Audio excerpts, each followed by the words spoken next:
વિદ્યાર્થી મિત્રો કેમ છો બધા? હું મહેન્દ્ર દોડિયા મારી ચેનલમાં આપનું હાર્દિક સ્વાગત કરું છું. આજના આપણા વિડીયોમાં આપણે જોઈશું સ્વાધ્યાય 14.1 નો દાખલા નંબર 6 સંભાવનાનો.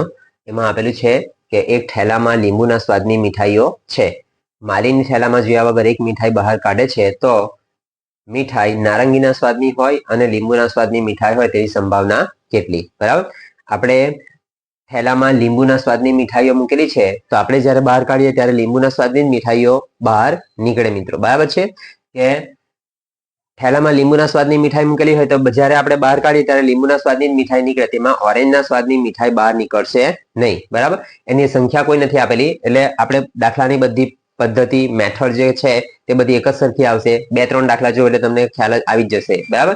એમાં લખીશું આ રીતે કે કુલ પરિણામની સંખ્યા. બરાબર.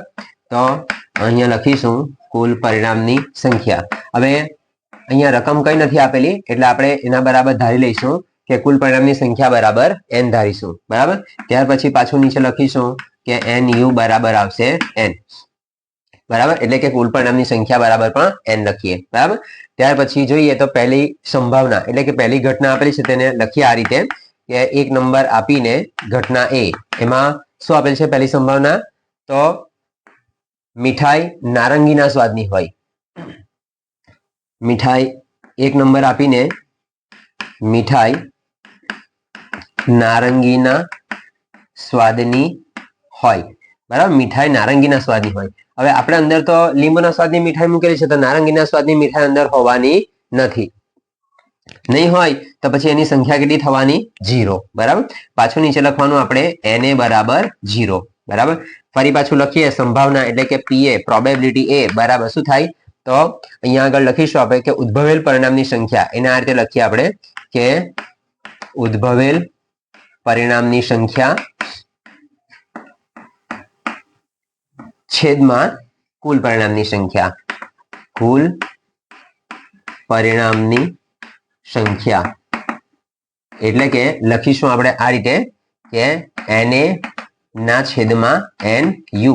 બરાબર. na બરાબર કેટલા આપેલા છે? તો na બરાબર આપેલા છે 0. બરાબર. અને nu એટલે નંબર ઓફ યુ, કુલ પરિણામની સંખ્યા કેટલી આપેલી છે? n. હવે 0 ને કોઈ પણ રકમ સાથે આપણે ભાગાકાર કરીએ કે ગુણાકાર કરીએ જવાબ શું આવશે? 0. બરાબર. એટલે પહેલી સંભાવનાનો જવાબ આવશે 0 આવે.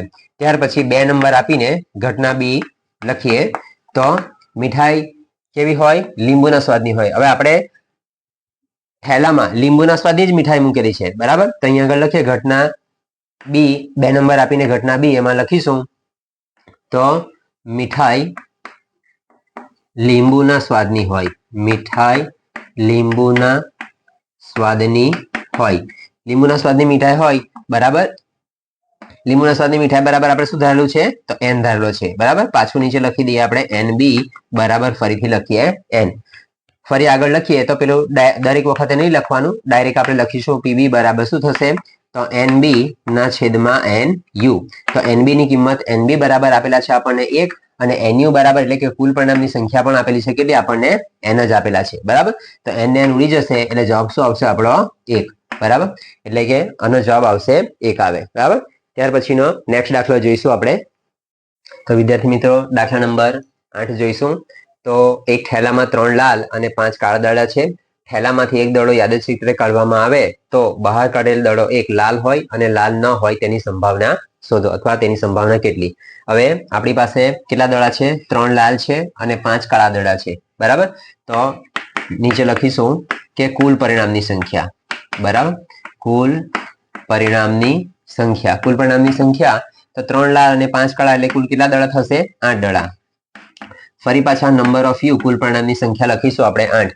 તેમાં શું છે? 3 દડા કેવા છે? લાલ છે અને 5 દડા છે તે કેવા છે? કાળા છે. બરાબર. એટલે મળીને કુલ કેટલા થતા છે? 8 થાય છે. બરાબર.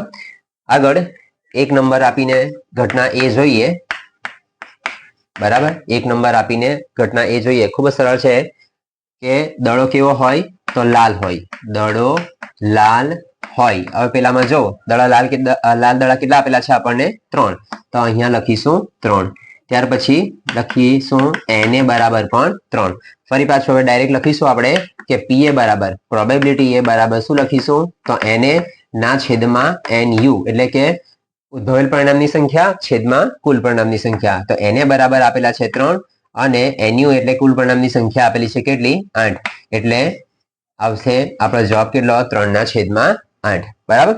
આગળ 2 નંબર આપીને ઘટના બી એમાં જોઈએ તો વિદ્યાર્થી મિત્રો એવું કીધું છે કે દડો લાલ ન હોય. બરાબર. દડો લાલ ન હોય. હવે દડો લાલ ન હોય એમ કે તો દડો કેવો હોવાનો કાળો દડો હોવાનો. બરાબર. લાલ ન હોય એટલે કે આપણે 8 છે તેમાંથી લાલ ન હોય તો લાલ ને કાઢી નાખવાનું એટલે કેટલા રહેશે કાળા રહેવાના. એટલે કાળા દડાની સંખ્યા કેટલી આપેલી છે 5. અથવા લાલ ન હોય એમ કે તો પણ કેવો દડો થવાનો કાળો દડો જ થવાનો. બરાબર. એટલે 5 કાળા દડાની સંખ્યા આપેલી છે આપણને કેટલી 5. ફરી પાછું નીચે લખીએ આપણે NB બરાબર પણ થશે કેટલા 5. આગળ જોઈએ તો PB બરાબર પ્રોબેબિલિટી B બરાબર NB ના છેદમાં NU કુલ પરિણામની સંખ્યા. બરાબર. NB બરાબર આપેલા છે 5 અને NU બરાબર આપેલા છે 8 એટલે કે જવાબ આવે આપણો કેટલો 5/8. બરાબર. તો વિદ્યાર્થી મિત્રો આજના આપણા વિડીયોમાં બસ આટલું જ. આપણે દાખલા નંબર 6 અને દાખલા નંબર 8 જોયો. હવે પછીના વિડીયોમાં આપણે દાખલા નંબર 9 જોઈશું. ત્યાર સુધી વિડીયોને જોતા રહેજો. લાઈક કરજો, શેર કરજો, સબસ્ક્રાઇબ કરજો. Tata bye bye, C you.